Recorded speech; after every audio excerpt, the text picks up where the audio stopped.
Hi, and welcome to the RecFest Live Lounge here in Dreamland in Margate. I'm Alan Walker, a reasonably long-time host of the Live Lounge, but we've ramped things up this year and it's going to get infinitely better. So I'm joined by my co-host, Ellie. Ellie, introduce yourself. Hello everyone. Hi to everyone watching at home. I'm Ellie from my interview and I cannot wait to provide you some great feedback for this Live Lounge. Ellie, this is your first RecFest. I was going to say your first Live Lounge, it is, but it's also your first RecFest. It is. What do you think so far? So yeah, it's a huge day of firsts. I think I've been hearing about RecFest from my interview when I started almost 2 years ago now. They told me it is like no other recruitment conference, and I have to say they are completely correct. I'm so excited to be here. From what I've seen so far, and we're only about 2 hours in, it's completely exceeded my expectations, so I'm really excited to see what's coming today. It's incredible. There's an incredible buzz here. You might later, guys, you'll probably hear some noise from over there. At the moment it's quiet because the main stage is taking a little break, but no doubt there'll be lots of rah-rah. 1,000-odd people stood watching the likes of Bill Boorman, Google Dave has just been on, some incredible lineup.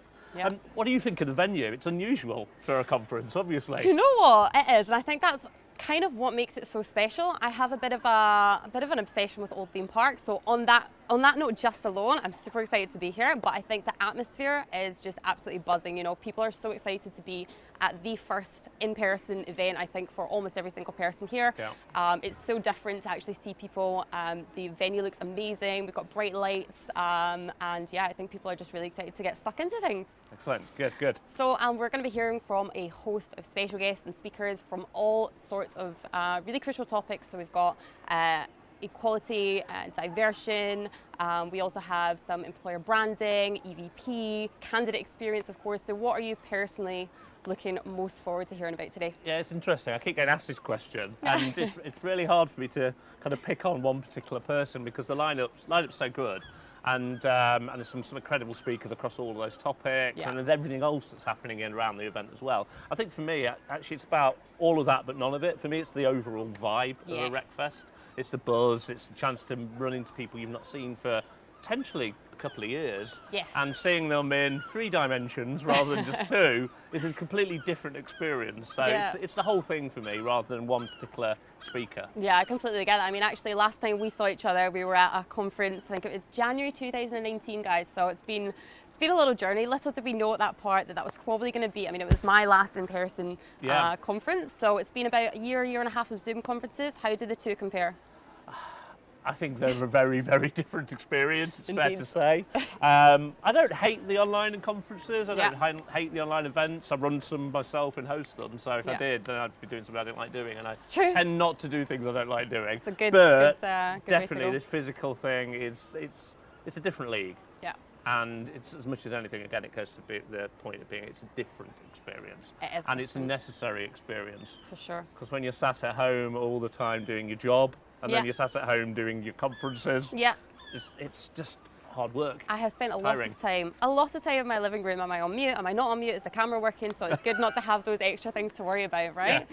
So this is my first RecFest, although RecFest is actually its 8th year running. So I feel like you've been to a few before, Alan. What can we expect for the rest of the day? I'm not an original attendee. I didn't go to the first one or even the second, I don't think. I think I've been to the last 4, this one included. That's a good run. So it's a pretty good run. Yeah, absolutely. The evolution of them has been incredible. Right. I started going when they were at Hawker House, which is a really cool venue. Okay. But it was limited in size and scale, and then that was 2 years at Hawker House. Really, it was good. Don't get me wrong, it was good, but it was very tight. It wasn't much space. I think and they moved to a big field in essence, right? On the Isle of Dogs. Okay. Field, tents.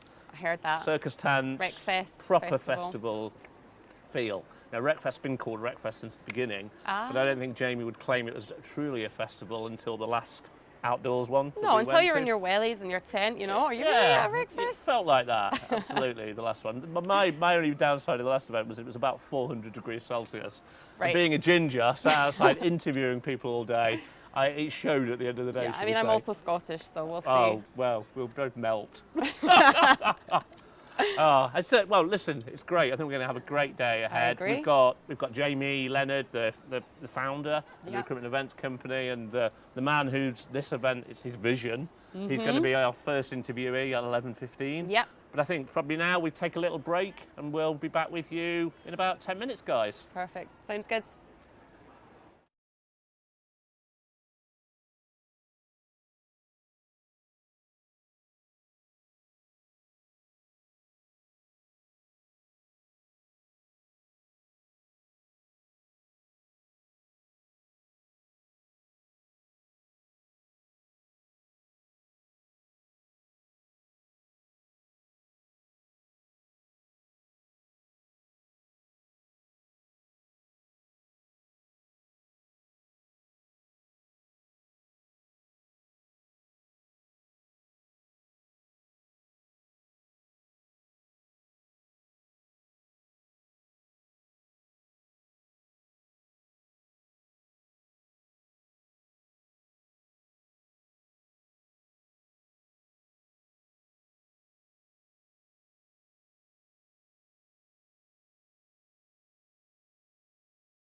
Hi guys, welcome back to RecFest 2021 Live Lounge. We are joined by our first guest, Jamie Leonard.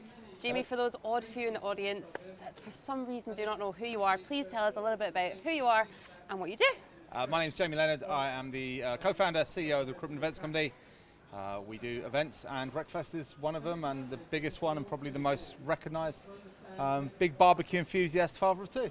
Nice, There love you go. that. We love a barbecue. Thank you. So this is a huge day for you and your team, and I've got to say, the atmosphere is absolutely buzzing. Thank you. You should be really proud of yourself. Thank I you guess very much. Maybe a little bit too early to breathe a great sigh of relief just yet. Yeah. What's been the biggest challenge of putting on an event like this? It's outside of the size and the scale. It's definitely the unknown, really, of coming back into the world of in-person events, not knowing how people are going to react, Yes. not knowing whether there was going to be a demand for what you do, because we dived heavily into the online events, and successfully. I think a lot of them went very well. But there's always that doubt of, do people actually want to come back to in-person events? And that was the big doubt. And also when, you go too early, no one turns up. You go too late and you miss what this is, which is the first event out the gate with all the big emotions. So the timing of it, it was very much watching those Boris Johnson updates and just going, okay, I think now is the right, maybe now, maybe not, and all the backtracking from the politicians, and I think we just about got the right time. I mean, the government almost messed it up for us by delaying the end of all the lifts by a month, but luckily, because it's an outdoor venue, it didn't affect us. So Amazing. we were quite lucky with that. Yeah. So this is not only is it the biggest recruitment event to be in person for a long, long time, it's probably one of the biggest business-focused events, full stop, in the last few years. Yep. How difficult was it for you to make the go, don't go decision? Are we going to do this? Are we going to pin our colours to the mast and go for it? Really, really difficult. I think the one thing we've done very well in the pandemic is I think we've timed things quite well. We seem to hit the nail every time, and I mean it's not luck. We surveyed our audience pretty much every week. Yeah. Do you want to go back to in-person events? You go back 9 months ago, 5%. And it started to build and build and build and build until we got to that 50% mark, which was 50% of our audience saying we would go back now. Yeah. And the other 50% saying we want to come back, but our companies won't allow us. And that's the thing. And it's actually a really mixed bag. So you've got the likes of Amazon here, which I thought would be work from home forever. Yeah. But then the likes of Nielsen are still on a ban until the end of the year. So you can't really put a pin on which companies will attend and which won't. We thought it was going to be a lot of small businesses, because they have a bit more freedom, and actually you've got a bunch of big teams here. So yeah, it was really just listening to the audience. When do you want to go back? And as soon as we hit that 50% mark, we were like, great, okay, let's push out. How difficult has it been to secure speakers? Any reservations from loads. on that side? Yeah, loads. So number one, you've got speakers that can't travel. Obviously, it cuts off international speakers. So you remember last year, Chad and Cheese guys and Lars. I mean, we haven't got Lars this year, which is I'm absolutely gutted about. We love Lars. So that completely cuts them out for a start. Then you're looking at people that businesses won't let them travel, so that knocks out a load more.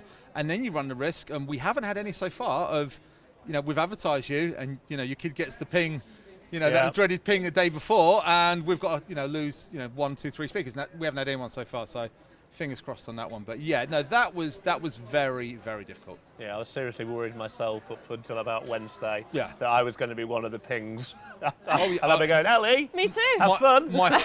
Anytime my phone went, I was looking at going, oh, please don't be. Oh, good, it's PPE, cool, that's all right. I was just dreading that call from school. Yeah, I was looking at the flight status to see whether I was going to become from a green to an amber to a red country. No. So, but Jamie, you've had a fantastic turnout. I think there's about 1,000 people here. People are really, really buzzy. You can literally feel it in the atmosphere everywhere. Yep. You've got some incredible speakers on really, really, really important topics in the recruitment industry at the moment. Who are you personally looking forward to hearing to, if you get the chance, that is? I was really looking forward to seeing Google Dave, but I got pulled onto the check-in desk because everyone turned up at 10 o'clock, and I completely missed him, and so did, I'd say, probably 25% of the people that are here today. Yeah. Just we didn't expect everyone to get the, in for 5 to 10 expected to be in, but yeah, no, I was looking forward to Dave. I'm a massive David D'Souza fan. I've seen David. The first time I saw David, he just rocked up to one of our summits without a presentation and just talked for 45 minutes, and no one in the audience said a word. He's captivating. He didn't need he just spoke, and I think he's fantastic. So yeah, I think those two. I've missed Google Dave, but definitely looking forward to Dave.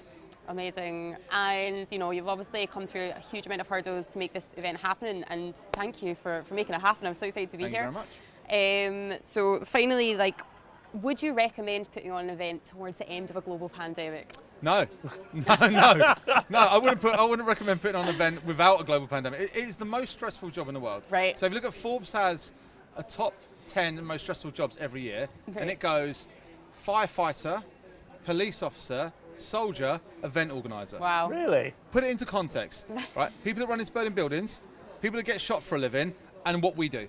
Right. You know, it really is. So no, you're working with a lot of gods on the event day. Obviously, one of them is the weather, which, you know, this goes away if it downpours. So we've been quite lucky there. Yeah. But, you know, you're working with sponsors, you're working with the delegates. There's a lot to it. But I would love to see more companies in our space start to get out and do more events. Yeah. I think there's a comfortable thing. And we wanted to be the first, but we also want others to follow suit, because the sooner people do that, the more their audience become more accustomed, and they realise what they've missed with in-person events. And I've said this before, and I've loved our in-person events, but we've learned through the pandemic that our kids can't be homeschooled as well as can in school. Yeah. Zoom birthday parties suck, and events online aren't the same as events in person. We've completely learned agree. that there's something, they're great, and there's stuff there, Yeah. but it's not the same. There's something about human interaction that has not really been duplicated online. We've tried, and, you know, again, some good events, good conversations, and for what we had in terms of the industry, the world, Zoom calls, online events. You know, I mean, if we didn't have Zoom, it would have been, you know, what would we have done? Right? Yeah. So we're lucky to have that, but I do think now it's okay. It's not the same thing. It's a different thing altogether, and it needs to be treated that way. Amazing. I think you'll probably remember that last time we did Live Lounge and you were interviewee, although it was towards the end of the day, so maybe you don't remember, we always ask our guests a random question. I do. Big Richard Herring fan, and he's got this book of 1,000 random questions to ask people, and they are pretty damn random. Good. So we've got one for you that we Lovely. wanted to ask. And so our random question for you is, who's your favourite Steve and why? And I know your dad's name, you can't choose him. That would have been really, really easy. Who's my favourite Steve?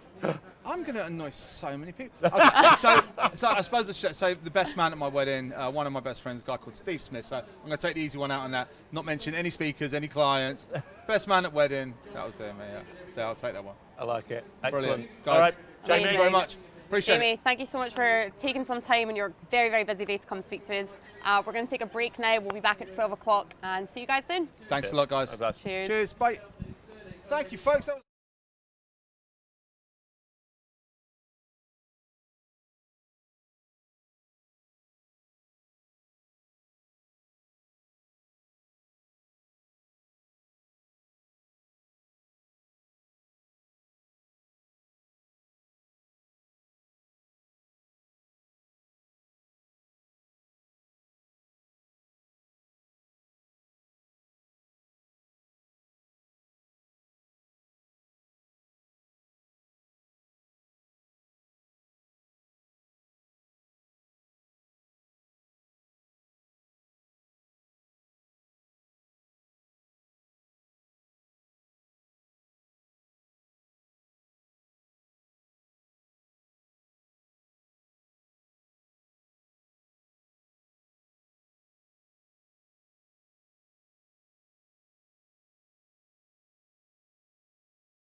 Hi, welcome back to the Live Lounge. I'm Alan Walker. I have my co-host Ellie Angell with me, and we have our next guest, Hannah King from GSK. Hannah, nice to meet you. Hello, nice to meet you. Thank you for having me. No problem at all. For those that might not know you, can you pretty quickly do a quick intro as to who you are and what it is you do? Yeah, sure. So I am the employer brand lead at GSK. For anyone that hasn't heard of GSK in the last 18 months, we're a top player in the pharmaceuticals market. I have responsibility for employer brand. So anything kind of up to when a candidate starts to feel like they're going to apply. So a lot of the work we do is around EVP development, strategy, social, web, and then kind of dipping in and out of candidate experience topics as we go. Okay, excellent. Is this your first RecFest?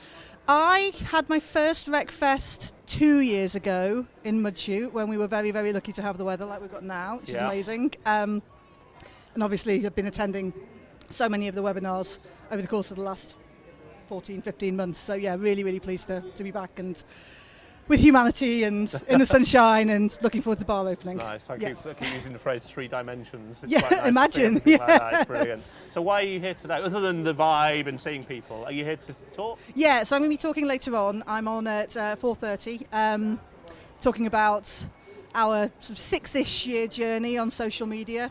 We were a little bit late to the table, but I feel like we've accelerated it, and we've got some interesting insights to share, and I just want to kind of reassure anyone that this isn't going to be the sort of presentation where I stand there talking about what an amazing job we're doing. I really, really want to make sure that there's the learnings that we've had resonate, and I think it's important for people to not spend their own time and money making mistakes that other organisations have already done. So I'm going to be 100% transparent about some of the epic clangers we've had, certainly over the last 3 years. I think you learn more from what went wrong than you do Absolutely. what went right. And also, frankly, it's boring hearing about people, doing a really good job. I want to hear about people doing a bad job. Yeah. So, Amen. Makes it more interesting, right? Absolutely. So Hannah, you're going to be talking about, as you just said, the 6-year journey, which I feel like is going to be a big learning curve, right? Yes. Out of that time, what would you say, without giving too many spoilers, I want people to go, like, what would you say is the biggest lesson you've learned? So I think there's two. I think when it comes to social, particularly when you're in a highly regulated environment, which pharma obviously is, you can allow that tendency to be adverse to risk to overrule what you're doing. Right. And the reality is that social is so fast moving and so dynamic. It's very easy to pivot. It's very easy to pull something if you've made a mistake. It's very easy to reassess and continuously evaluate. So I think being brave. Right. And then the second part that comes with that is how can you make comms your best friend rather than your police? Which has definitely been 6 years. Sorry to anyone from comms looking at this. But it's been a real kind of evolution in terms of our relationship, and I think that's something that's really, really key if you're working for a company where you don't just have free reign.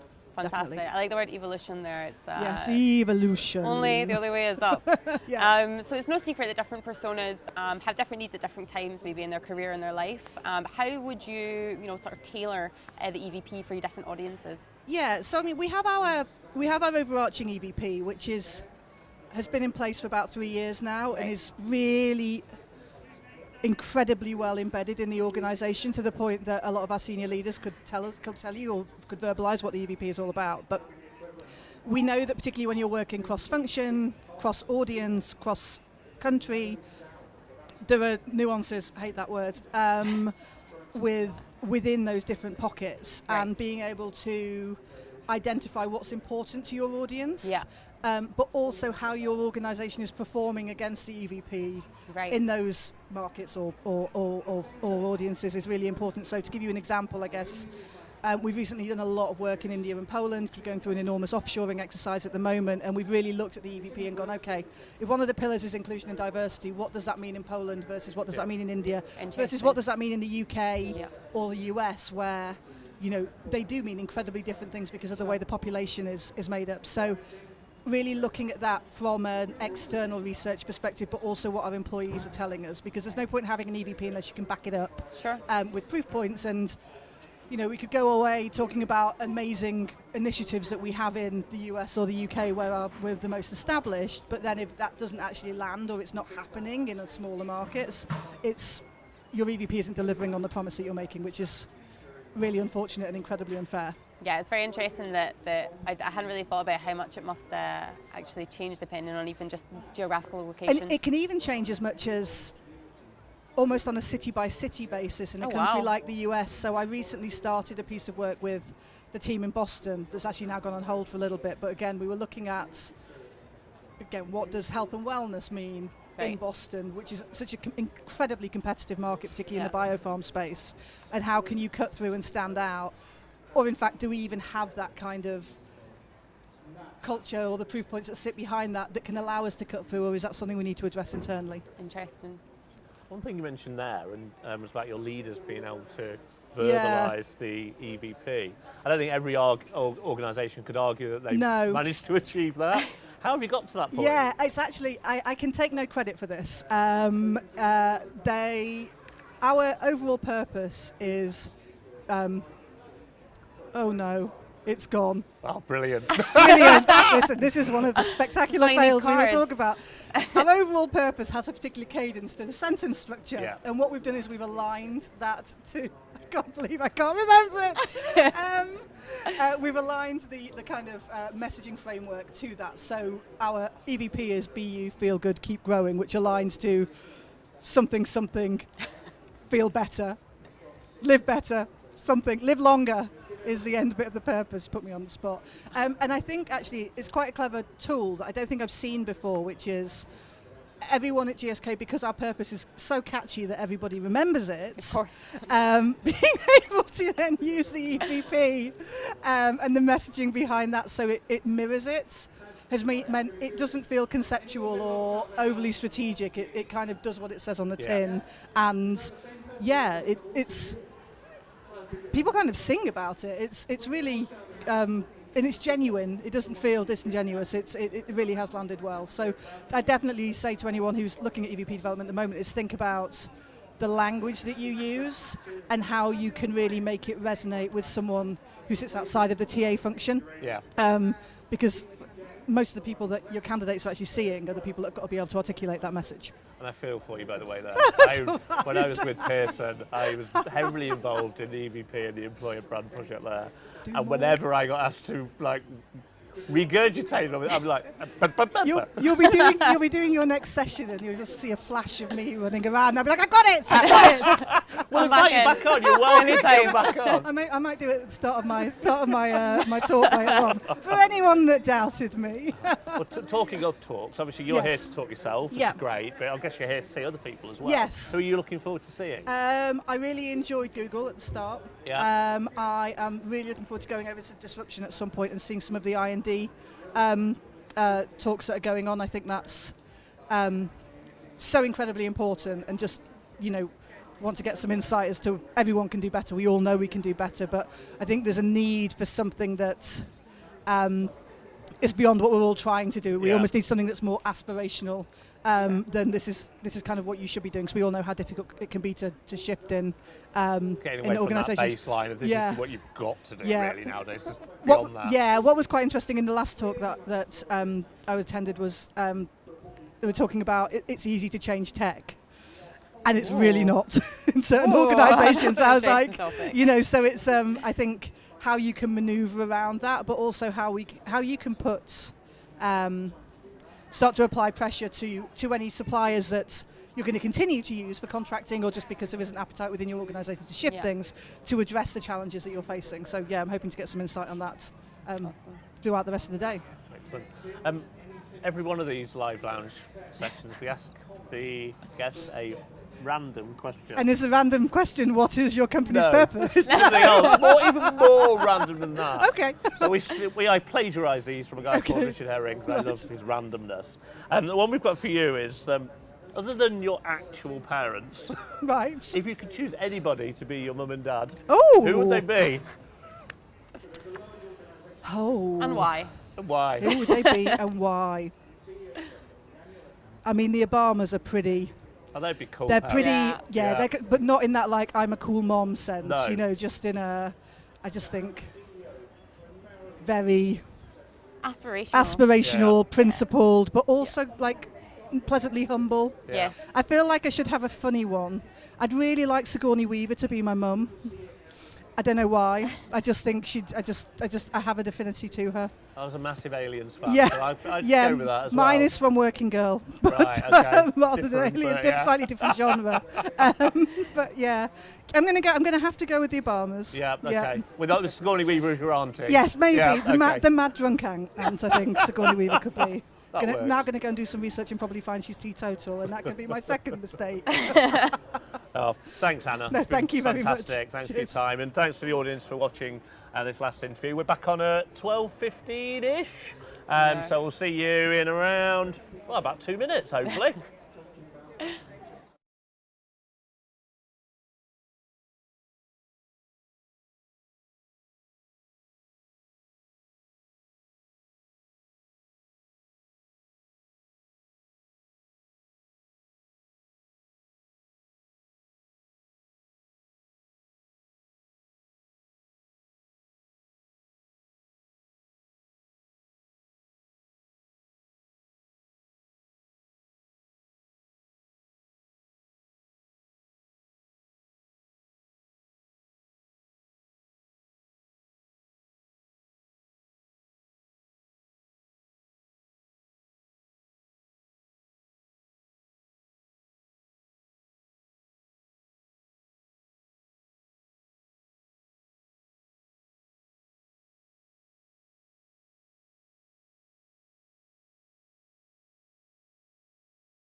Welcome back to the Live Lounge of RecFest 2021. I'm here with Alan Walker and our next lovely guest, Abby Adamson. Hey! Now, Abby, you have been described by some as the future of D&I thought leaders.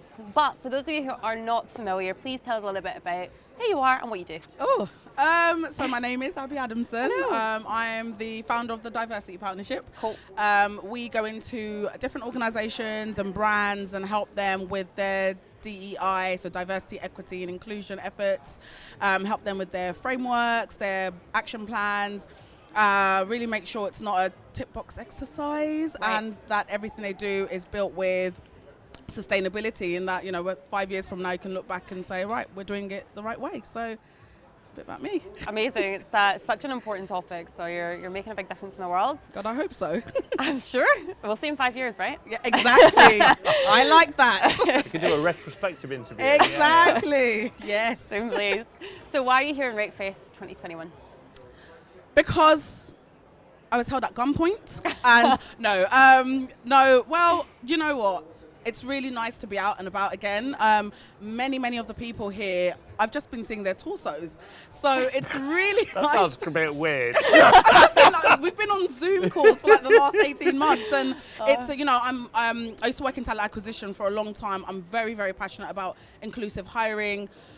the amount of times people tell me, oh, you know, we can't get any diversity in the room. I'm like, okay, well, here you go, boom, boom, boom, boom, boom. Look how I've diversified the pipeline in 30 seconds. Yeah.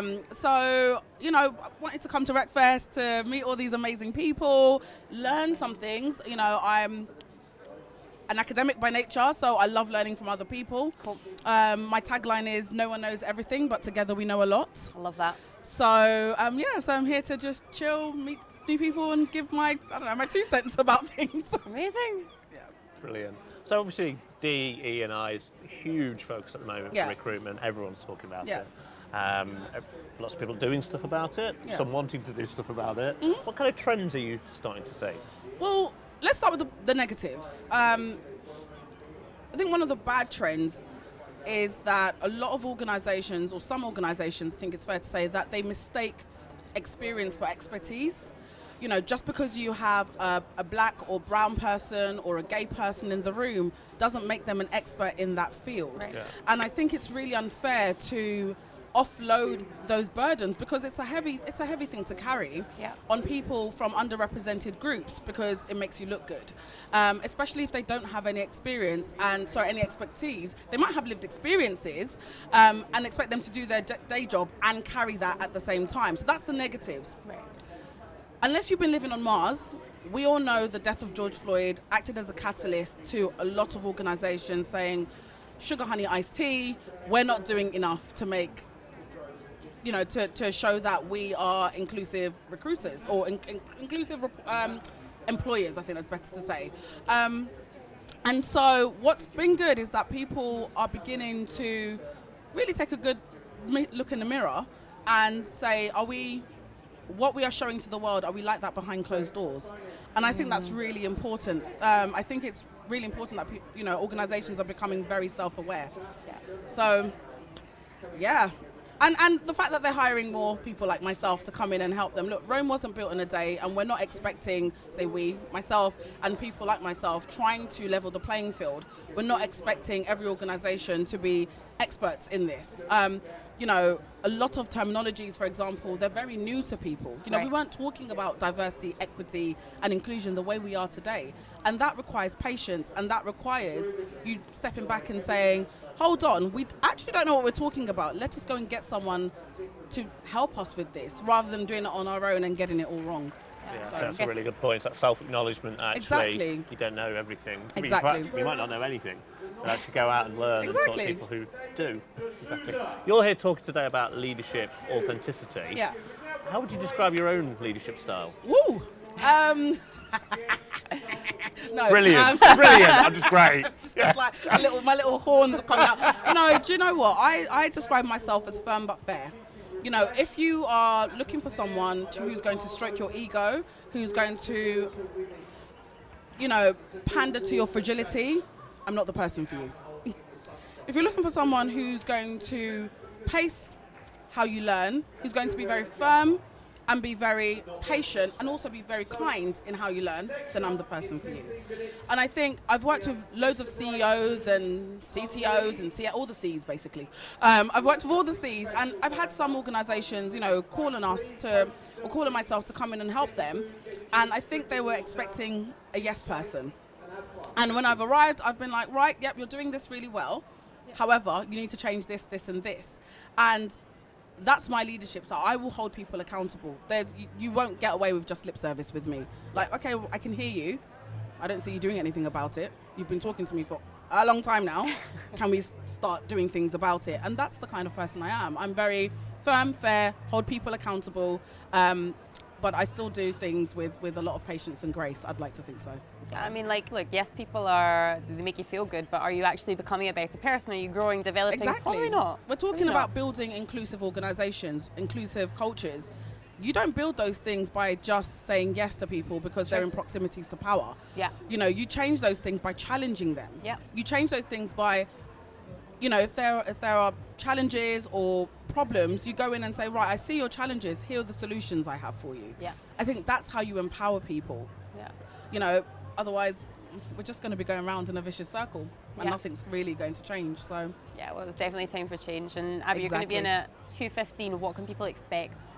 conversation? Lots of nerves from me because this is nice. I like this. Other people staring at me. I hope I don't even remember how to say the word diversity. I did earlier. Gosh, I'm going to try not to fall off the stage with nerves, but I think they can just expect just honesty, you know, and that, look, we're human beings, we make mistakes, but it's how do we grow from them? Yeah. And it's just holding, it's that A word, holding people accountable so that if you're saying you're an inclusive leader, if you're saying you're an inclusive business, fantastic.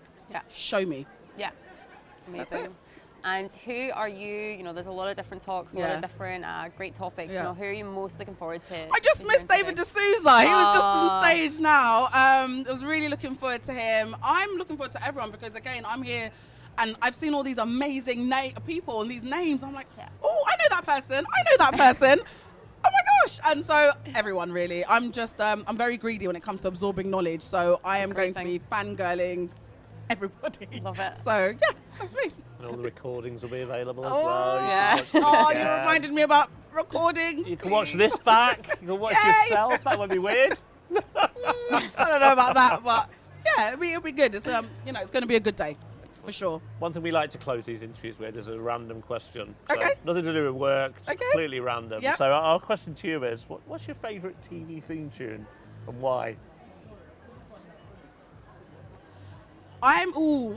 Right, so my degree's in film, so I've watched a lot of things, right? I will have to go with the A-Team. I was going to say, I was going to help you go, by the way, mine's the A-Team. Oh, really? There we are. Theme tune buddies. Can we get a little rendition? No. So there is, well, it's either that or Beverly Hills Cop. I know it wasn't a TV show, but it was you know, the Axel Foley one. And the only reason I went for the A-Team is because I'm the eldest of 4 girls and we all start with A. And yeah, we all start with A. Cool. And so naturally growing up, people are like, oh, how's the A-Team? And so that's Alan as well. Alan, Yay! Brilliant. So it's very biased. Hey, Feeling a bit but left out, guys. It's all good. Cool. Abby, thanks so much for your time. Thank really you enjoyed for the having me. conversation. Thank you. Yeah, Thank you so much. To our audience, thanks for watching. Thank We'll be you. back at, let me just check, 12:45 with our next guest. Thanks.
Hi guys, welcome back to Live Lounge RecFest 2021. I'm here with Alan Walker, and now we are joined by our next guest, David D'Souza.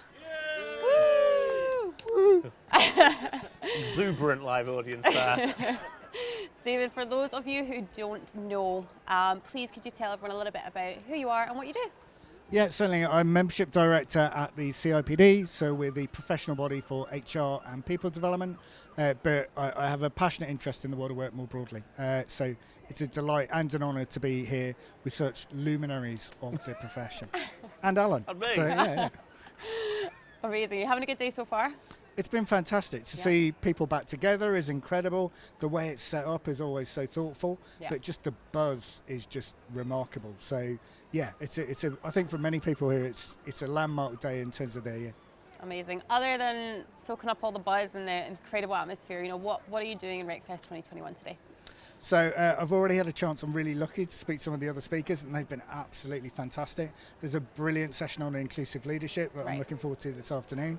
But other than that, just it is soaking up the atmosphere. It's a really important thing to do. Just seeing people connect, seeing people with a shared interest, but also just people is lovely. Amazing. So David, there's lots of talk about the future of work, and the future of work is always the future. We never quite get there. But if we were to time travel, say 5-10 years into the future, what's work really going to look like? Is it going to be all that different? I think it might be, and I think that's the really interesting thing, that 2 years ago, genuinely I was quite jaded, and if you said, is it going to be hugely different in 5 or 10 years, I would have said, well, no, because you look 5 or 10 years prior, it wasn't hugely different, and lots of people were talking about dramatic shifts. But my view was always that it needed a really big external event. Oh yeah, well, what kind of event? Well, so it wasn't one I was hoping for, just to be really, really clear. But it was always going to take something really significant to shift some really embedded ways of working. And we've had that, and it's been really tragic, the form that it's taken. But what it does allow is for us to genuinely think about a world of work that's fairer, that is more transparent, and actually where work that doesn't work for many people actually in terms of the calibre of it fundamentally shifts in terms of quality. Yeah. In your talk, you talked about 20 reasons for being cheerful, to be cheerful. Which of those surprised you the most? So I'm normally really grumpy, so anything I'm cheerful about is a surprise. There's as we went into lockdown last year, I read a book by a chap called Rutger Bregman, and it's called Humankind, and actually he tries to reframe us as a collaborative species rather than anything else. And one of the things that I think has been really, really clear is that we've got more good people wanting to work together, volunteer, make a difference than you have anyone else. And that is, I think, shown up in the amount of people who've volunteered, the amount of people who've adjusted their behaviours to protect others. Yeah. And if you focus in not on what's worst in us, but in the best, then actually I think you can be hopeful about a lot of things changing. So that shift of everything being thrown up in the air and then good people having some agency about where it comes down, that's the bit that I think most surprised me when I kind of stepped back and went, this is really different now. Yeah, I think it has shown that humanity, has some humanity for once, and always maybe did. It just hadn't had that opportunity to come to the light and shine. And there's always pockets of people acting oddly, but generally people have come together and helped and supported each other. It's fantastic. Yeah, and it's less newsworthy sometimes, the positive behaviour. Yeah, of course. But that's the remarkable thing about us as a species, is we flourish together. And if we can get more people focused on how do we solve some of these really endemic problems, these things that were previously intractable, now you can go, actually we can probably change that. And that will be a wonderful thing. Absolutely. I think there's been a lot of surprising positivity and people coming together. So we're almost about halfway through the main parts of RecFest. Who else are you looking forward to hearing or learning about today? So I'm gutted because Hung Lee's on stage in the background now, and I was really looking forward to seeing Our last him. guest said they were gutted because they were missing your talk. Yeah, that wasn't much to miss, but Hung will be absolutely awesome. Session on inclusive leadership. I'm going to go and see some things on the tracks as well, because I know there's some really good case studies sitting within them. And then I imagine by 3 o'clock I'll be quite relaxed about what I'm seeing and how. I'll be there. Amazing. So you're doing the random question this time, I am doing Ellie. the random question. It's really, really random. Sent in by Alan, by the way, so, you know. No pressure. Okay. what do you consider to be the biggest waste of your time in life so far? And by the way, you can't say this interview. Well, you've knocked out my first choice, so that's kind of thrown me. You're a harsh man, David. Yeah. If I looked back over my life and thought about the amount of times I've been in meetings, and the amount of times I've been in meetings where people aren't actually saying what they think, what they believe, what they care about, they're just trying to find a way to get on with each other. Right. That's half a lifetime wasted, I think, for most of us by the time we finished it, or for a lot of people. And I genuinely hope that as we start thinking more about what people achieve rather than just them existing in a room, that can really shift. Because I always think, well, organisations will freak out over an expenses form not being filled in correctly, or 20 quid being spent over here on something, but you can get the entire senior leadership team wasting their time for a day, and everyone's fine with that, and you pay for catering. So no reflection on my current employer, just in case the boss ever watches it, but if we could genuinely get more punchy in those meetings and get better at the social connections, the world will be a better place. We're killing people through it. Amen. Totally agree. So they're social connections. We actually have a live audience with us. You can't see them, but I can, and it's nice. There are no people here. That's made up. The audience has been a little sparse in person up to this point. Could see that. And you mentioned luminaries as well. We have Adrian and Joseph. I think it's fair to say they're luminaries of the industry. Guys, have you got any questions for David? I sure do. I wonder, at the CIPD, did you feel people foresaw there'd be an 18-month hiatus between going back to the office, and did they use it to maybe brush up their skills or learn new skills that your organization would provide? Just for the audience, in case you didn't pick that up on the mic, so Joe's asking whether at CIPD, did they foresee an 18-month hiatus, and if so, did they encourage people to brush up on skills and enhance their career prospects, I guess, during that time? Yeah, there's no better brand promotion than you repeatedly shouting our name. Thank you for that, Alan. Well, they got it right at least once as well. CIPD. CDPP. No, would be the really honest answer to that. I think I'm probably supposed to say yes, but no, I think what you've seen for the last 18 months is people always hoping that they're going to be able to go back quite soon. If we'd have known it was going to be this long, I think people would have thought about the skills and the ways of working in a bit more depth. I think what you've had is some false starts in terms of going back, and a constant narrative that we might be going back quite soon. And I think that limited the opportunity for organisations to deal with the future as well as the now. But I think lots of the shifts that were made in terms of ways of working, things like that, they'll carry forward into the future. So I think there's been some learning and some change, but genuinely, no, I don't think any organisation went, well, this is going to be at least 18 months, so let's have a think about what we're going to use it for. We've still got a couple of minutes. Adrian, do you have a question? Yeah, well, I mean, working practice has changed hugely, not just due to the pandemic, but it was already changing before the pandemic. That's accelerated it, and it seems to me now that people are in jobs for about 2 minutes before they're looking to move on. Employee-employer loyalty seems to have gone. I did my CIPD training 30 years ago, and there's no requirement for CPD when all around us working practice is changing, etc. Is the CIPD looking at continuous professional development, a points-based system to maintain membership level? So for our audience benefit, I'm not going to give you all of everything Adrian has said, but ultimately he was asking whether the CIPD are going to be pushing for that continuous professional development.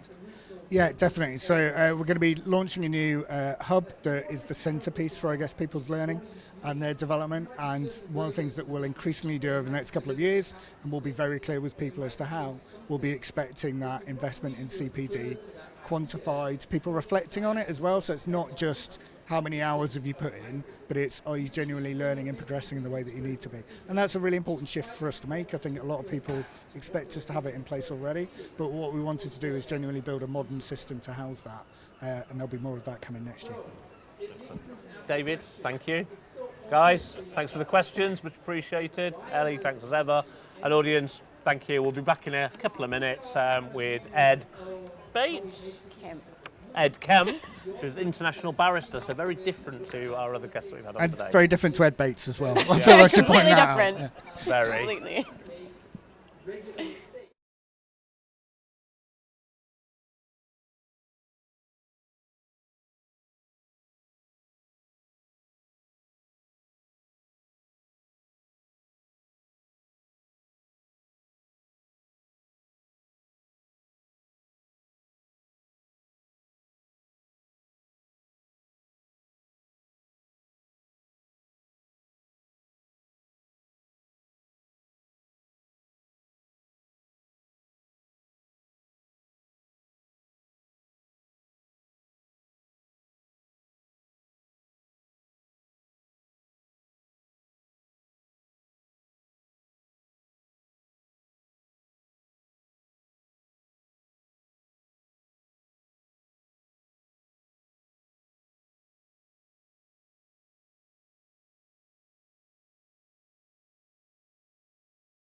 Hi, welcome back to the Live Lounge at RecFest here at Dreamland in Margate. I'm Alan Walker. I've got with me, as ever, my co-host Ellie, Angell, and Ben Handyside from Colliers. Ben, nice to meet you. And you, great to be here. So for those that might not know you, I know you've just literally been on the main stage, but a lot of our audience will be watching online. Yep. Tell us who you are and what it is you do.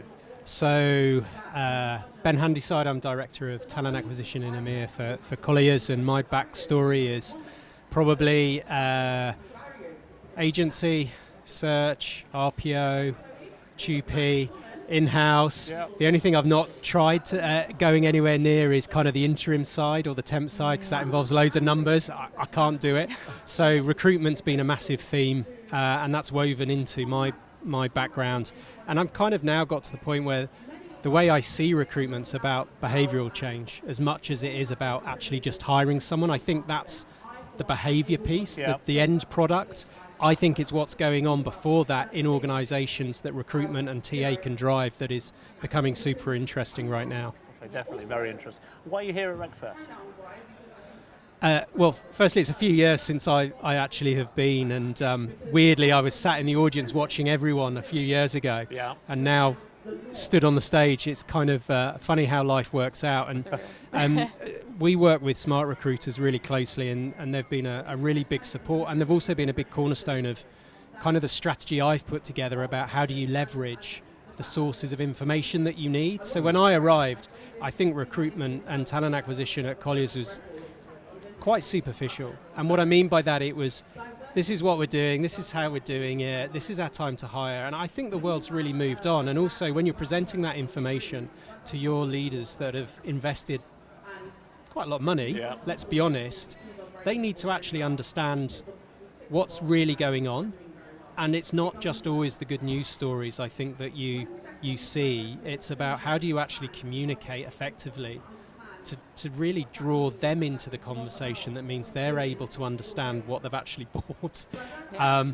And also how it can be an enabler, and so they can then understand the commercial return as well. And that's where I think our leaders in Colliers have really fixed on, is we need to understand the commercial return now. And that's really what I've tried to drive that conversation around. And how does RecFest as an event help you do that, do you feel? It's an incredible platform. You just look at having the industry here, and I think it's that ability to share, and I think I touched on it, that each organisation is at a different point, either of maturity or development. People will do some amazing things and they'll be further ahead, or they'll be somewhere in the middle, or they're just kind of starting. And I think giving the opportunity to really share kind of your own journey within an organisation, and to say, look, we don't always have all the answers, but this is just where we are, this is the type of organisation we're in, and these are the things we're trying to do, and it's actually making a difference. Being able to share that, and just if something resonates somewhere for someone, fantastic. I very much believe in being able to give back, and this was a great opportunity to do that, as well as have the industry here after slogging their guts out for 18 months. People are tired, people have kind of sort of done with the volumes that are really coming through and the management of everything. And so I think to be able to have everyone here and just to relax and to hear what's going on, and you can start to see the themes emerging now from the talks that we're having of kind of what that future bit looks like, and that direction of travel. And I think that's fascinating now for organisations. Excellent. Absolutely. I think it's definitely what you just said about people, learning from other people's mistakes and hearing about how other people's journeys. I think there's a lot of talks about journeys and things. So. You've just literally just come from the stage from your talk on completing this circle with people plus technology. Yep. For those who at home maybe didn't catch that, what did you mean by that? What I meant was that I think once you start to get that validation and that trust from your senior leaders, you can actually use them to be quite effective in how you attract talent, how you go about engaging with the talent, not only internally but externally. Right. And I think without that, they then become this distant piece. And I think when you're trying to close that gap, it's having that initial buy-in that then allows you to go and talk to your talent, and your talent know that they have access or accessibility. Yeah. And I think that accessibility is a really interesting part of where talent's now going. And it's kind of drawing on, look, it isn't just that advert now that's going to make a difference. People want to bring their whole selves to work. They want to know the philosophy of an organization. They want to know the people. They want to know the culture. And I think culture is really resonating out there today as kind of a foundation and a marker for where we really need to focus on in the future. And I think being able to showcase that's super important. And from that allows you then to go play. And either enhance the technology that you have, use it to get the insight that you need or the data you need to enable you then to make the decisions on how you improve and how you move forward. And that's really kind of the concept of having the whole rather than just parts. And I think having that buy-in allows you to join it all up. And that's really what I think I was trying to communicate. It's like a nice synergy between the two should like make a... It's empowering. Yeah, that's good, that's empowering. So speaking of technology, there's been, I think last year was a real revolution in technology. People used it in ways that they never really imagined that they were going to use it before. What are your favorites and what ones should people really pay attention to? So I think what I found really incredible that within 2 weeks, as an organization, we were able to equip 4,000 people to work from home. Wow. And I think I kind of wished I may have invested some shares in a couple of the things that people might have gravitated towards. And so we use Teams, and that's been really, really good. Right. Really good in terms of connecting, really good in terms of allowing us to move into that video interviewing piece, allowing us to really drive and keep momentum. Sure. And we've integrated that into our ATS. And I think kind of one of the points I made was you can go spend huge amount of money and you can kind of revamp the world, but unless you understand what you're trying to revamp with, so especially if you're dealing with limited budgets, it's not like talent acquisition has been handed sort of the golden ticket with a number of noughts at the end of it. Basically what we've had to do and what I've tried to drive is really maximizing what we've got and draining the value out of it. Right. And if the business can see we're draining that value, that then allows us to go and take us on to the next step. And the other part that we had a really big gap around was assessment. Right. And so driving online assessment in terms of not only internally with our business, but externally, and actually understanding the type of people and the themes, and also then starting that awareness and building up that more emotional, intelligent and coaching approach. Yeah. I think that's a lot of where businesses are right now, and I think that's been kind of the foundation and the cornerstone. So having those online and using those technologies has really started to drive a different narrative. Internet is a wonderful place, right? It's full of all sorts of things. So it's been 2 full years since the last RecFest. Yes. I know, it's only two years, and it feels like, I don't know about you, but it feels like we've been here for 10 years. Yeah. Can you tell us a little bit about Collier's journey in the last 2 years? Yeah, and I think what's really interesting about Collier's journey is only having recruitment and talent acquisition and some of the technology around that since 18. They were only sort of 18 months in when the world significantly changed. and therefore, how do you cope and deal with that when you've still got quite a nascent approach? Sure. So I think what we've seen is their ability actually, they could slow it, and we did slow it and we stopped, but then we picked it back up. And I think being able to then pick it back up and take those steps forward was a real enabler for the business. And what I mean by that is just simply that we suddenly had time. Right.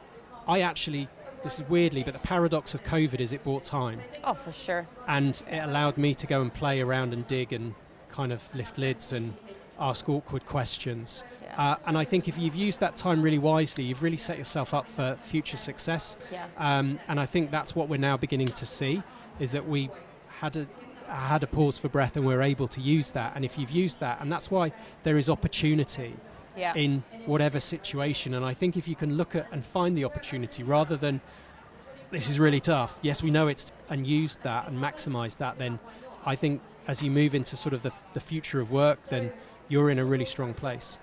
Absolutely. So there's obviously a ton of speakers here, including yourself. Lots of choice, lots of people to potentially go and sit and watch if you're not having a beer or something else. Who have you been particularly looking forward to seeing? I was really curious about Hung and kind of his views. I think he's had a really interesting angle and interesting intake. So I was really glad to be able to listen to him. And I've really enjoyed the stuff around the inclusion side because, let's be honest, everyone's battling really hard and no one's really landing on a silver bullet. And I think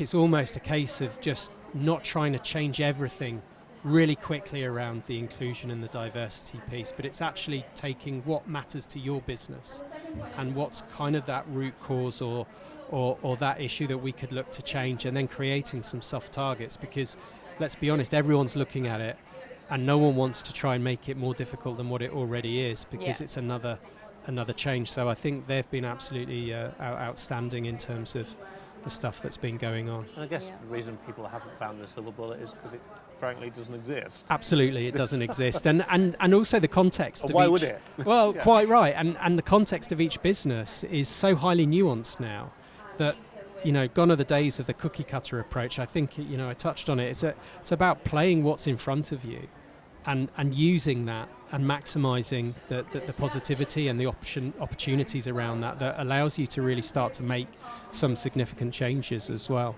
Yeah. So every guest we have on, we ask them a random question. So this is non-work related, Ben. Okay. Inspired by a comedian called Richard Herring. Yeah. You know the guy. So all one for you is, if you could make anything an Olympic sport, what would give you the best chance of winning a gold medal? Wow. You know what? I'll go back to my primary school sports day days, and I think having the sack race as as an Olympic sport would be incredible. And I would love to see that. Very much doubt it will happen, but I would love to see it. I think that would be super fun. You'd have a chance of a gold medal in the sack race? Were you a high-performing sack racer? I don't know. I think I might have got a blue badge, which was probably second or third or something like that. So probably not, but it would be an amazing, fun thing to do. Yeah, and the egg and spoon race. Yeah. Kind of the classic. Yeah, absolutely. Yeah. Listen, Ben, thank you for your time. It's appreciated. I'm sure the audience have learnt a lot, and it's really nice to meet you for the first time. Absolutely, it's a pleasure, and thank you for the opportunity to chat and also to meet and have a wonderful rest of your day. No problem at all. So we're going to take another break now. We are back at 3 o'clock with Fran Borman and Raj Gill, or Raj Gill and Fran Borman. Can't remember which way around, but we'll get there. That one, that's the one.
Hi, welcome back to the RecFest Live Lounge here at Dreamland in Margate. I'm Alan Walker, my co-host Ellie Angell, and Fran Borman. Hello. Nice to meet you, Fran. Lovely to be here, guys. Really great to be here. So for those that might not know you, firstly, you're not a relation to Bill Borman, so everyone's clear. I figured that very out. clear. I'm not his wife. I understand his wife is also called Fran Borman. I can confirm I'm not Bill's Very wife. confusing. But for those that don't know you, could you just tell us a little bit about who you are and what it is you do, please? Yeah, sure, Alan. So my name's Fran Borman. I'm the founder of Goal 17. We are a company that focuses purely on mentoring. And we're really passionate about trying to get more people mentoring, specifically with diversity and inclusion in mind. We're pretty good at what we do. We've been featured in Forbes, won the National Mentoring Awards, lots of awards around social mobility and those kind of things. And just really passionate about getting more people effectively mentoring. Okay, excellent, sounds good. Why are you here today at RecFest? So I was invited here, which is really lovely. Last year, the years mulch into each other, but in the lockdown, helped the RL 100 set up their first mentoring programme. So got involved then with Recruit Events and the RL 100 and all the fantastic work they do in the industry. So really great to be here today, meeting lots of people I've only ever met on a screen before, and getting the chance to kind of really understand this industry a bit more and how we can help. Excellent, thank you. Amazing. So, Fran, I completely understand the value of good mentorship. I have to say, I've been very, very grateful and very lucky to have been blessed with some great mentors throughout my career. So if you're listening, thank you very much. I feel like for a lot of companies, though, it might be a little bit complicated to set up, and perhaps there's, that temptation to really skip past that part. So what would be your sort of main advice to help simplify that process? Yeah, sure. I mean, you're spot on. That is so important. And actually, we now know from some data that it's the most effective intervention for increasing diversity and equality. So it's super, super important. But it is complicated, right? It takes time, it takes effort. And often I think mentoring can be sort of pushed to the side as one of those things that, there's better, more important things to do. So there are a couple of ways to make it easy. Firstly, we're big believers in bringing structure into mentoring and having people that champion it within your organisation. Do you get people that really champion mentoring? They can then come up with programs, make sure those are structured and get that kind of mentoring culture going. Also, we're actually developing some technology at the moment, mainly because for our clients we've realised that the clunkiness of developing this kind of stuff. So again, finding technology and other things that can take some of the heavy lifting out of the kind of the mundane administrative tasks of mentoring, the matching, the kind of record keeping. So that can all make it a lot easier. But once it's up and running and once you get people excited about it, then what you find is that builds the momentum and people take it forward. Amazing. Of course, it's got a huge return on investment, a lot of... I mean, it's purely for a typical client of ours. In fact, the last client that we delivered to, they spent about £20,000 with us in terms of getting a full company-wide mentoring scheme. But the return on investment in year one came out at 802,000. Wow, that is so incredible. It's £1.40 return. Wow. Oh, £40 in every £1 return. So really, that investment, and that came purely from retaining talent longer. And keeping them engaged longer. That didn't even really take into account the increased engagement you got. That was purely based on the retention and what they saved from re-recruiting. Amazing. So Goal 17, you guys have fantastic, pillars and values. I absolutely love it. If you're not sure, go and check them out. Some of the pillars are diversity and inclusion, mentorship, sports, and social mobility. So how are the 4 or 5 sort of interconnected? Yeah, it's a really interesting question because sometimes when we try and explain to people some of our programs, they seem quite unusual. So we know there's this theme of mentoring and helping social mobility, and we know that there's a real link between those two things. So our ambition is to get more people mentoring for that diversity and that social mobility. And so we thought, well, how can we get people really excited about this? And long story short, I ended up having a conversation with one of the Premier League football clubs who run these incredible employability programs for young people. And they're running these great programs, but they need more funding for them, but they also need mentors. So me and my crazy way, I thought, well, brilliant, let's pull all those things together. So we now run a lot of programs where we take our corporate mentor trainees and pair them with homeless or disadvantaged young people that are going through the sports-themed employability academies with the Premier League football clubs.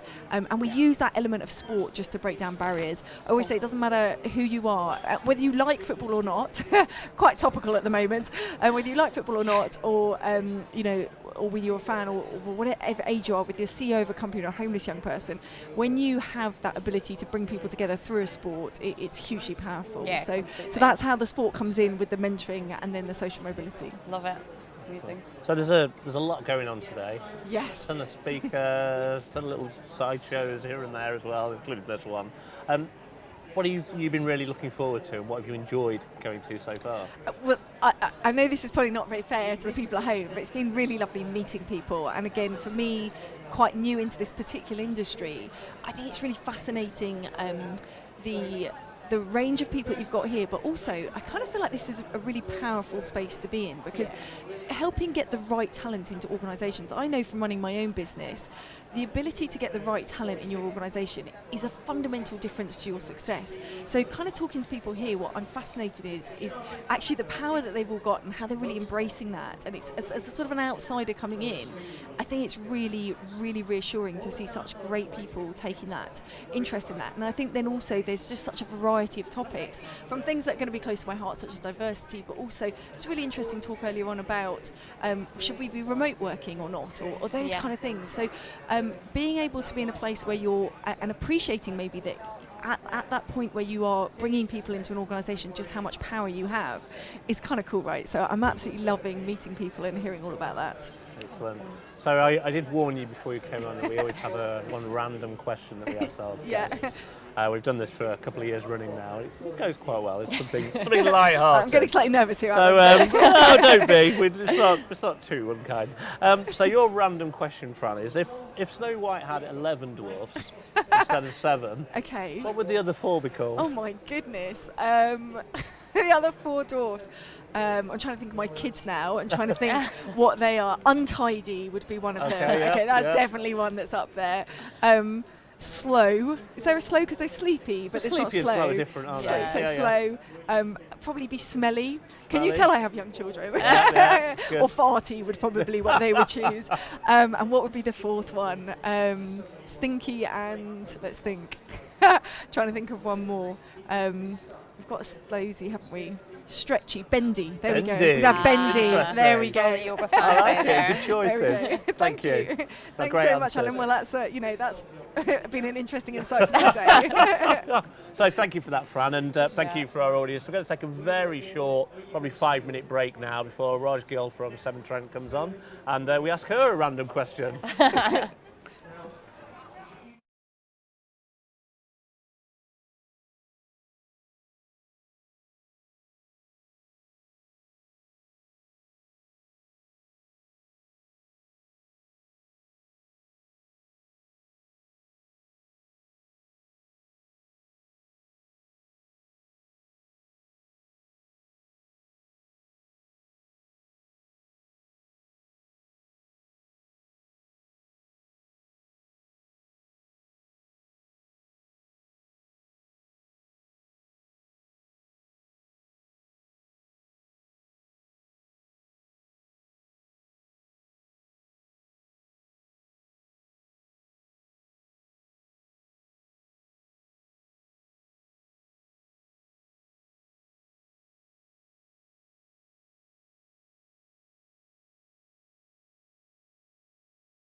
Welcome back, guys, to RecFest Live Lounge 2021. I'm joined by Alan Walker and the fantastic Angell.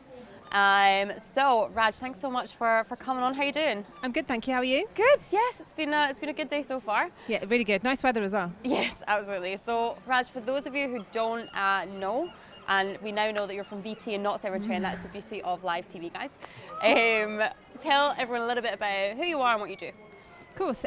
So my name's Angell. I am the Talent Acquisition Manager for BT. So I cover the business areas of consumer and global.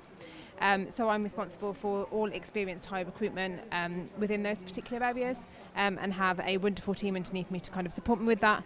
And I guess my background is very much all of talent acquisition, but spreading from agency, RPO and internal in-house recruitment. Amazing. So it's been a bit of a full-on day. I know we've had lots of speakers on, lots of things still to come. What have you been doing at RecFest 2021 so far?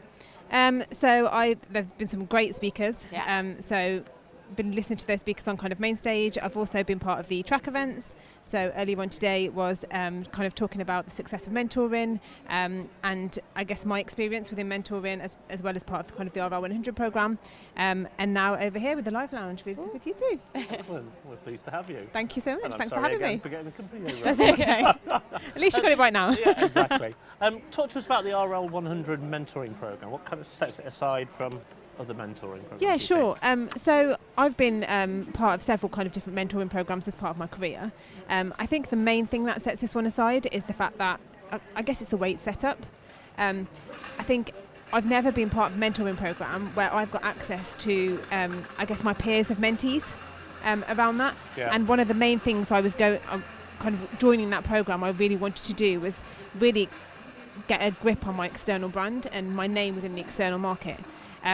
My name at the time I was at Severn Trent Water, and my name was very much known in the industry at Severn Trent, but not very much kind of outside the world of Severn Trent. And one of the aims of that was to kind of increase that, and kind of get confident with kind of talking and collaborating with my peers within the industry, and it allowed me to do that because I was connected with them as part of a WhatsApp group, and I'm able to kind of share problems or issues that I'm facing, but also the successes, so I can elaborate it and kind of take the talent acquisition team forward and within the industry itself. And it's just opened so many doors for me. I can't even think about the amount of doors it's opened. I've had a great mentoring relationship with my personal mentor, which I've also got kind of continued relationship with, and I think as well it's opened an opportunity for me to now sit on the RR100 advisory board.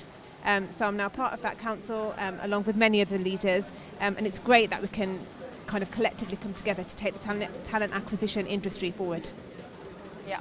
Because obviously mentoring can be used in a variety of different circumstances. It can be even used as part of an onboarding process and the whole candidate experience and candidate journey. Talk to us about your views on how mentoring can support onboarding. So I think it's we're in the current climate that we're in at the moment. It's very much kind of a candidate-driven market. So all around kind of candidate experience and the onboarding experience is even more important now than it's ever been before. And I think kind of getting that right from the offset is the success or builds the success of that person coming into the business. So in terms of candidate experience, it's just so important to kind of get that right. And more people talk about their experiences going through a recruitment journey, and when it's been kind of a positive journey, as well as kind of a negative journey as well. Yeah. But if we look at the current climate that we're in at the moment, so I touch back to that kind of candidate-driven marketplace, there's candidates out there that they're getting so many offers. So how does one organisation set itself aside from others? And a part of that comes down to the candidate experience and what that onboarding journey looks like. And a lot of candidates, especially that I've spoken to, or I guess colleagues or peers that are even going for new roles at the moment, it's very much how can they develop their career and what organisation can they join that are going to invest in their career moving forward, and how can they be mentored to achieve their career aspirations of 5-10 years down the line. So if we don't get that right from the start, they're going to go to our competitors, because all of our competitors at the moment are, I guess 9 times out of 10 they're recruiting the same roles. Exactly. And I think if I look at my personal experience, so I've just joined BT, I'm on week 2, and I think I've had a great onboarding experience into my team, and a lot of my team are here today, and I'm meeting them for the first time today, albeit I've met them through Teams. But it's just felt so comfortable, and I think that's just down to the onboarding experience that I've had, and down to kind of my manager, the rest of the team who've welcomed me in, and also kind of talked about my career journey moving forward and what I can bring to kind of support that team moving forward. And I guess that great onboarding experience is not just a good way of retaining people and getting them up to a level of productivity or proficiency much quicker if it's a good experience, but it's also great from an attraction perspective. Exactly. Because those people who've had that great experience talk about it. They tell their friends, they tell their peers, they tell the people in their profession. And it helps kind of referrals. Coming into the organisation, and attrition rates tend to go down that you see. But you also see all these positive posts that are on social media of it's really hard these days onboarding in a virtual environment. So it must be challenging for all organisations that are going through that. But the amount of positivity you see around that on social media, around they've been sent packages on their first day, or they've had a really interesting week, because it's quite tiring talking to on camera through Teams, several different people all day, all week. Absolutely. And I guess it's just kind of easing it into that journey, but making sure it's a really positive one without draining the individual coming in. And if you my personal belief is if you have that great experience from the offset, you kind of want to succeed from there. Absolutely. Yeah, it must be like, I guess it's interesting to think, how do you get that team spirit up when, you know, you're sat in different rooms across the country, right? So. Yeah. So it's been a really, really full day. Have you had any particular highlights, anything that stuck with you, or anything that you're still looking forward to for the day? So I think Hung Lee, he's always gives a great speech. I think he again touched on some really interesting points. I think there's still some great speakers to come. I think Abby gave a great one on diversity and inclusion, which seems to be a hot topic for everybody at the moment. Sure. So she had some great takeaways from that. So there's been some really interesting talks, and I think there's loads that everybody can learn and kind of take back into their own organisations and kind of build on their team from there. Amazing. So we've been asking everyone a bit of a random question. Now, please don't give me his trouble. It's not my questions, it's Alan's questions. So your random question, Raj, is if you were given the power to make one person immortal, now it can't be yourself, who would you choose? I'd probably choose myself. You can't choose I'm not sure, I'm not sure we can accept That's that. not an option. It's quite a difficult one. Yeah. I thought You can about choose it. Alan. Who's done something really good in the world? And you want them to carry on doing that forever. So it doesn't have to be like a personal friend. No, but I have to say, it's my mentor. Okay. Oh, wow. Because she's been so powerful with everything that she's given me so far, and I feel like I've achieved so much over the last 2 years that I can't wait to see what's coming next. So I think it has to be her. Amazing. Wow. Okay. Good answer. So yeah. Fran, thank you so much for joining us. It's been really, really great chatting. And for everyone else, we're going to take a little short break, and we'll be back at 3:30 with Theo Smith.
Hi guys, welcome back to the Live Lounge at RecFest in Dreamland in Margate. I got it right this time, Ellie. You did. Oh, I'm so proud of myself. So this is our last of our interviews. I'm joined as ever by Ellie Angell. I'm Alan Walker, and this is our final guest, Theo Smith. Theo, hello. Hello, how you We've doing? met before. Once or twice, yeah. So. I think we might have run around one time. For those that don't know you though, Theo, tell us who you are, what it is you do. I am Theo Smith, Prince of Wales, and I also work for a company called Zinc. I'm the VP of Customer Acquisition, but I have a huge passion around neurodiversity because I'm a little bit different, like all of us, right? I have a little bit of a spiky profile, which I like to talk about and share with the world. And is that why you're here at RecFest? I am absolutely here at RecFest to have a bloody good time. And I might talk about neurodiversity at work. So, I have, apparently. I think it went well. I think they enjoyed it. I'm sure they did. So you have, as you've just said, you've just come back from The Secret Garden, which sounds very intriguing, talking about your book, Neurodiversity at Work. That is a very, very interesting topic. What are the key takeaways? Oh, well, the key takeaways from the talk, I had an incredible audience. The Secret Garden's pretty cool, right? Who doesn't want to perform in the Secret Garden? Plenty of PIMs to be had at the Secret Garden. So kind of takeaways is around language, not the type of language you use to describe people who are part of a neuro minority, but actually the language you use in job descriptions, in job adverts, in the way you communicate with your people, right? Both externally, the people you want to attract, but also internally, through all the stupid documents that you have to explain how you do stuff, right? Well, we make them too complicated, so we need to simplify those things. And we need to focus on individuals. We need to ask individuals what matters to them. How can I help you, Alan? How can I make your life better, Alan? How can I give you a better experience, Alan? Well, there's a million answers to that, Theo. Yeah, I know. And I've heard them all before. And no, we're not going down that route. But these are the types of takeaways. I spent 2 years writing this bloody book because I have short-term memory, but high cognitive ability in talking, as you might recognise. So I thought if I get it all down... Really? Yeah, a few people might have mentioned it once or twice. So I thought if I get it down in a book, 110,000 words, they had to cut it down by about 1 million, but 110,000 words, that might just do it. So that's what we did. Amazing. So it's such an important topic. What would you say are the main blockers when it comes to getting shit done, and why are we not doing enough already about it? So Fast Company, I think it's Fast Company, came out with an article about 2 weeks ago, and they said that only 5% of companies who focus on DE&I initiatives, so that's the good ones, right? The ones who go, right, we're going to do something, we're going to get shit done, right? Only 5% of them focus on disability. Right. Only 5% of them. What are they doing, right? 5%. Now, neurodiversity, right, is a segment, an element, a piece of disability, right? So that means basically nothing is getting done around neurodiversity. So even though lots of people want to talk about it, hey, let's talk about neurodiversity, it's cool, superheroes, woo! But nobody's doing nothing about it. So, for me, this is the really important thing. We need to get off our fat asses after COVID, do a few runs around the bloody ring and get shit done. Love it, love it. I actually hear quite a lot of conversation about accessibility, so I'm surprised to hear that it's actually only 5%. Talking about neurodiversity, and speaking of neurodiversity and neurodiversity specifically at work, I feel like it's taken off this year. There's a lot of conversations happening, a lot of really important questions coming up. Why has it seemed to take off, do you think, this year? Ooh, it's a couple not of things. his book. Yeah. You see, it's funny you should mention that. There's a couple of things. One is, and this is interesting, coincidental perhaps, but 3 years ago when we started to talk about a subject, recruitment events company in Whitstable, part of the conversation today, my journey from Whitstable to Margate, not very far, 15 minutes or whatever. Right. But in reality, it's been a really big journey of 2 years. So I think we had like a pandemic or something as well. Something like that. I can't really remember. But anyway, so on that journey of starting to write the book, I mean, I'm getting away from the question already by talking about Margate and Whitstable and the journey. That's all right. No, you're not. You're answering it. Don't worry. You are answering it. Good. But Why is it such a? Why do you think now is the time? Now it's time. Now it's time. Yeah. So Google. We've got cards. Google. To be fair, I know. No, Google is the reason, right? Google. It's all down to Google. But I looked on Google, and basically the feedback from Google is that a lot of people were typing into 3 years ago, what is neurodiversity, what is autism, what is autism at work, etc. Right? That was 3 years ago. Yeah. Is that coincidental? The recruitment events company did something then, and with the RR100? Maybe not. Who knows? So that was one element of it. And the other element is I did it recently, and the curve's gone up even again. And I think the reason why it's taken off is because parents have gone, right? Parents have gone, I ain't having this, right? I look at my 8-year-old daughter, and I go, there's no way in the world I'm having my daughter being discriminated against because she's ADHD or dyslexic or both. Totally. Because co-occurrence across ADHD, dyslexia, autism is the norm. Professor Amanda Kirby, a very lovely person who wrote the book with me, she says co-occurrence is the norm. So a lot of parents are looking at this now and going, well, I see my child being discriminated against. They are in the education system, right? Maybe the teachers don't mean to, the teacher's trying to help, but they got 30 kids, right? It's hard. So the education system, the GCSEs, the way this been structured is not helping. We've had a academic, Oxford University, just come out and go, GCSEs at the point of the age of 15, it's not helpful. Brain development goes on to 25 years of age. We thought it stopped much early on, it doesn't, it goes on, right? So we shove these GCSEs in the faces of kids, and kids who don't respond well to them at the key point of brain development. Ouch, it's not good. So that's why it's taken off, because parents are going, I ain't having this no more, and I'm going to go into my organisation, go into your organisation on Monday and go, I ain't taking it, we're going to do something about this, because if not for us, if not for our peers, if not for the people who work for us, we're going to do something about it for our kids. And that's kind of what drives me. So I think that might have something to do with it. Would you say things are getting better? They're on the right way? Well, I don't know. It's the reality. There's a lot of talk. But, you know, and dare I say it, there's a lot of talk based on what's happening with the football, right? Loads of talk. And I'm not going to call that. There should be talk. But in 3 months' time, where's that talk going to go? Right? Where's that support going to go? Right? Everybody all over LinkedIn talking. What are they doing about it? Right? And I can't say I don't know what to do. I need help. Right. But we need to seek help. Right? So we need to go, we want to do something. We see that it's important. We're now going to go and find people to help us deliver on it. And I want to say something really important. I don't know if it's going to come up, but there's access to work coming out in my next podcast. 2 incredible women I spoke to, one that runs a school called Springfield School and for special educational needs.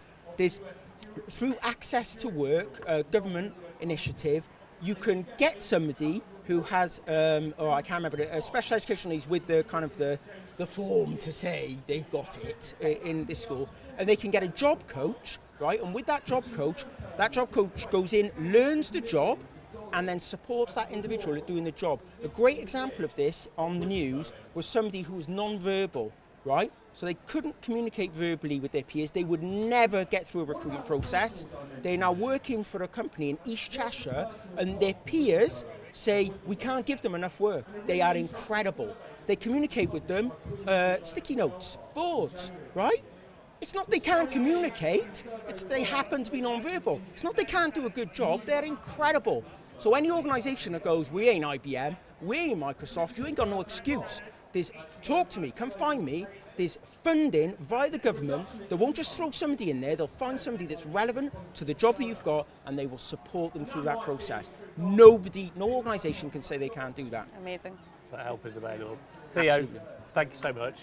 Fantastic. I think we'll close on that note. Yeah. I think the passion you bring to the topic is evident, and the audience should at least be thinking, if they don't know what neurodiversity is, they should be looking at it. If they do know what it is, hopefully you've inspired them to start to actually stop talking about it and start taking some action.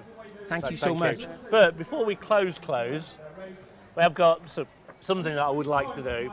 So I think about 8-9 months ago, Ellie and my interview took part in Talent Tech Rising, so Talent Tech Rising 2020, but it was all online, so it was digital. There wasn't a physical event. Normally there's a big announcement at the end as to who the winner is, and a belt is handed over, and there's lots of rah-rah and celebration, but Ellie and my interview missed out on that. However, I'm really pleased to say we have the belt. We are able to present it. So Ellie, on behalf of the Recruitment Events Company, Thank you Talent Tech Rising, so much. This was, do you know what? Talent Tech Rising was actually a fantastic thing to film and be a part of. I'm very happy to be back in the in-person events and getting to see like FaceTime, but I am honoured nonetheless. Thank you so much. Much deserved. Thank you. No worries. And well, that brings us to a natural end. Thank you everyone for watching throughout the day. It's been a really interesting day, hasn't it? We've had some great guests. It has been absolutely smashing. I've had a really good time. Yeah, really good fun. We've been in the shade for most of it, and as a balding ginger, that is really appreciated. But I'm absolutely gagging for a beer, so I'm going to say thank you to everybody. Thank you for you guys who sat here and watched us as well and took part. Thanks Theo again, and thanks to the Recruitment Events Company for letting me and Ellie do this. Absolutely. Thanks, guys. Take care.